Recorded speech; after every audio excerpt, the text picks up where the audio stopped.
जय भोजपुरी, प्रणाम सब भोजपुरिया श्रोतागण के। हम जीजी तिवारी जी एक बार फिर से आप लोग का स्वागत करतानी, प्रणाम करतानी, लेके हाजिर बनी आप लोग के अपन भोजपुरी भाषा में देसी भोजपुरिया रिएक्शन। जी भैया, जौन गाना के नाम बा रसगुल्ला नियन गाल। ये गाना के जौन बा यूट्यूब पे भले आप लोग देखे के मिल जाए, समझे में ब्लॉकिंग हट गइल बा, क्या ब्लॉक कर दियल गइल है। यही से खेसारी लाल यादव जी के जौन आज गाना आइल बा साड़ी के प्लेट, ओकरा संगे करे वाला रही, लेकिन ओकर संगे ना कर पैनी है, काहे के ये गाना के ब्लॉक कर दियल गइल बा। ये से गाना यूट्यूब पे आप लोग के अभी तक हमारा लगा था अगर यूट्यूब पे खुल गई तो देखे के मिलिए जाए, ना तो यूट्यूब पे आपको कुछ दिन बाद देखे के मिली। फेसबुक और इंस्टाग्राम आईडी पर हम ही अपन रिएक्शन डाल दे, हम हो सकता है जब कहीं ब्लॉक व्लॉक कर दे, कोनो गारंटी बा, लेकिन फिर भी कम्युनिटी में पोस्ट डाल के हम आप लोग के यूट्यूब पे बता दें। ये हम पिछला वीडियो रिएक्शन में बात हम सब कहले रहे हैं, सोचनिया आपके फिर से याद दिला दी। तो लेके हाजिर बनी रसगुल्ला नियन गाल रिएक्शन। आस्था सिंह, प्रियंका सिंह बहुत दिन बाद पवन सिंह के साथे आवाज अपन देले बड़ी, सुने में आई, बड़ा दिन हम हो गइल बा सुने का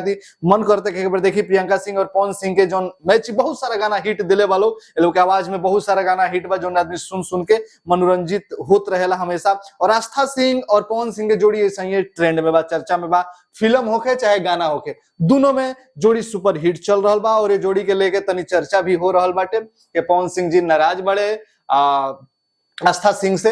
बहुत सारा बात आप लोग सुनिए ले लो, हम इंटरव्यू पूरा आई गइल बा। एकरा इहो ना नहीं हो रहा आप लोग से करम कि हमरा के कहीं जाके डिमांड करी जा, वो आप लोग सब मालूम है, कोनो बात नहीं है, छोट में बताइए देनी है कि कुछ इशू बा, कुछ दिक्कत बा, जौना कारण पवन सिंह नाराज बड़े। आस्था सिंह के ये आरोप बा कि उनका टीम चाहे आसपास के लोग उनका के भड़कइले बा, कुछ गलत हमारा बारे में कह दिले बा लोग, ऐसे पवन सिंह हमारे से नाराज बड़े, ना फोन से बात होता ना कुछ होता, ऐसा कुल मामला आई रहे सामने। तू छोड़ी जा, हम उस पर कोशिश करे नहीं, सब हम इग्नोर करके सिर्फ काम पे फोकस करी, जौन काम होला वो करे के आप लोग के बीच में करी।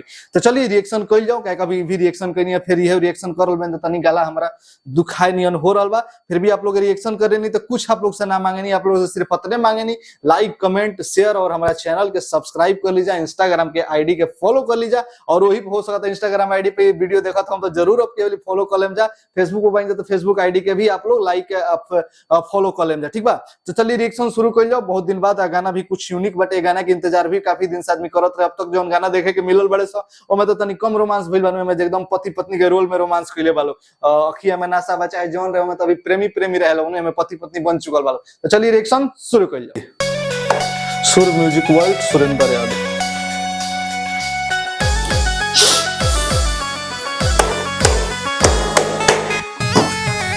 एकदम देसी लुक, बहुत बढ़िया जोड़ी लागत है।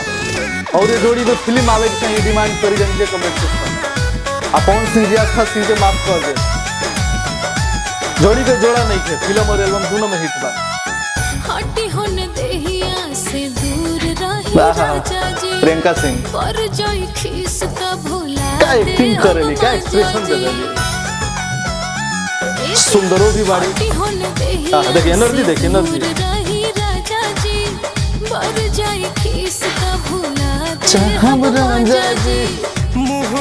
कुछ यूनिक है।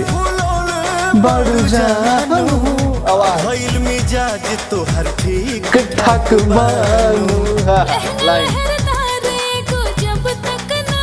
क्या स्टाइल रहे, एकदम देसी अंदाज, जैसन गाल गाल एनर्जी देखनी है घूमने वाला,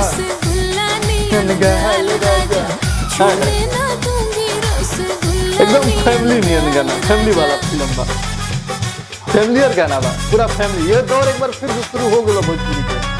पवन सिंह के हमारी फिल्म याद बरस भाई, सुंदर सिंदूरदान, कौन कौन सा फिल्म आदमी बचपन में देखत रहे। भैया के साली ओढ़निया वाली, गई भैंसिया पानी में, हाँ। एकदम रोल में ढल गई बड़ी।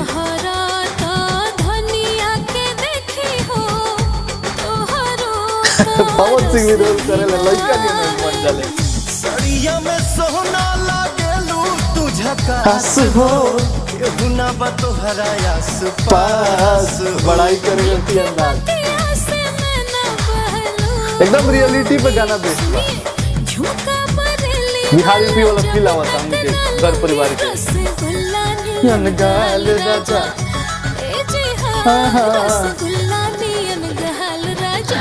छूने ना दूंगी। रसगुल्ला नियन वाह। गाल राजा।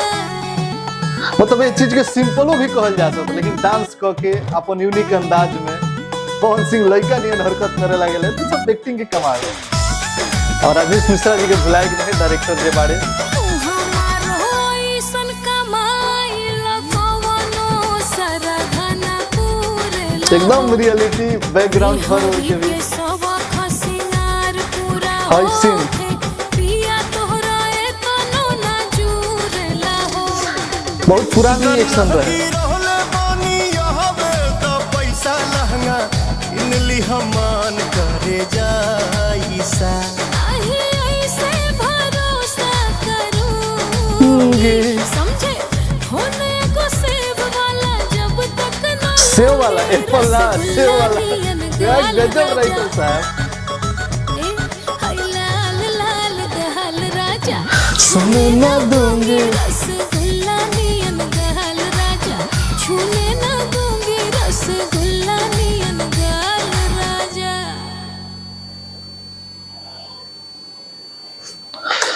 भैया हो मतलब हमारी एक बार के देखल कम पड़ गई बा। ए गाना के पूरा तरह से एकरा गाना के बारे में हम आपके बतावे खातिर गाना में बहुत काम कइल बा। फिल्म के गाना बा देखी, लेकिन ये गाना में इतना कुछ देखे लायक बा, कहे लायक बा, सोचे लायक बा, और कितना हर चीज में यूनिकता देखावल गइल बा। देखी बात का बा कि हमनी के एगो बहुत बढ़िया हम लाइन सोचत भी पहले रहे, कहीं सुनबो कोई नहीं है कि Bhojpuri industry, Bhojpuri film industry के ग्रो करे के बानो तो लंदन अमेरिका में गइला के काम नहीं है, ना ही लंदन और मुंबई के स्टोरी। आपके अपन बिहारीपन ही, देसीपन ही देखावे के पड़ी। आपके अपन समाज के स्टोरी, कहानी ही देखावे के पड़ी। तरीका नया होके के चाहिए, ग्राफिक होके, जैसे बॉलीवुड, हॉलीवुड, साउथ में दिखावा जाता, लेकिन स्टोरी ओहिजे के चाहिए। फिल्म में ही खासियत भइल बा कि फिल्म एकदम देसी टच रखले बा, तरीका बदलले बा, लेकिन उ टच उहे रखले बा। जे तरीके से गाना में आप देखी, बहुत देखी बात करले बहुत कुछ बा, लेकिन ओकर खातिर डिटेल रिव्यू आप डिमांड करी, हम बात तो ही में करब। क्या कभी जब तक देखम ना तब अधूरा ज्ञान, अधूरा बस उतने बता दो कितना बहुत कुछ हमें बात कर लग बा। मतलब राइटर के साहब के पहले तो नाम पढ़ी, कितना बढ़िया शब्द लिखले बड़े। मतलब सेव वाला फोन, एप्पल वाला ना, सेव वाला फोन, मतलब के तरीका से देखैले बा, एकदम दर्शन रियलिटी के जौन तरीका से में झलकावल गइल बा। एक्टिंग के माध्यम से, पहनावा के माध्यम से, डायरेक्शन के माध्यम से, कलाकारी के माध्यम से, पवन सिंह के भी जोन गाना गा रहल बड़े, उनकर जोन लाइन बा में, वो लाइन में मतलब एक तरह जो देसी आदमी हमनी के जोन गांव घर के लोग बा, उनकर देसीपना के झलकावल बा। ओहो सबसे बढ़िया गाना के। और ये रजनीश मिश्रा जी सैल्यूट बा। तब तक आदमी देखत रहे, जानत, लेकिन सच में बहुत सम्मान आपके प्रति मन में निकल का चीज आप बनावे नहीं महाराज। गजब गजब, अतौरे से एकदम अद्भुत, गजब, लाजवाब। बस ऐसे ही भोजपुरी के आगे बढ़ावत नहीं, और कुछ नयापन जरूर करी है। एकदम हृदय से इच्छा बाटे। बहुत बढ़िया। आप लोग भी ऐसा गाना फिल्म के सपोर्ट करी जा, और ऐसा कलाकार के बिल्कुल सपोर्ट करी जा। भोजपुरी इंडस्ट्री के इंडस्ट्री बने दिहल जाओ, ड्रामा और नौटंकी इंडस्ट्री मत बन के रह दिहल जाओ। ये आप लोग से रिक्वेस्ट बा।